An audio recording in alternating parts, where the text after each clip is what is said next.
Сайн бацхан ахын дэс өнөөдөр 2018 оны 5 сарын 6-ны өдөр болсон байна. За, дэлхийгээр аялж байгаа төвшин жаргал амар заяа. Амар заяатайгаа ингээд уулзж байна.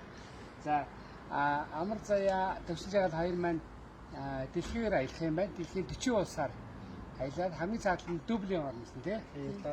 Илааны Дублин хот орчоод буцаад ирэх юм байна. Нийтдээ 3 сар аялах юм байна. За, тэгээд сайхан сэтгэлд Монгол ахад дүүс учраас ингээд бас бидний мод тархиж байгаа ажлыг дэмжийа, дэлхийн нийтийн хүмүүс ингээд үзүүлье гэж ингээд санал өөрөөсөө санал тавилаа. Тэгээ маш их баяртай байна. Маш баярлалаа хоёрдуудээ.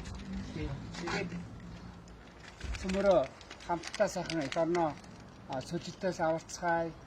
Ихэд ямар ч байсан байцаах харихандаа бүгдээрээ их баг гэлтгөө ингээд цөмөрөө мод тарьж үзье.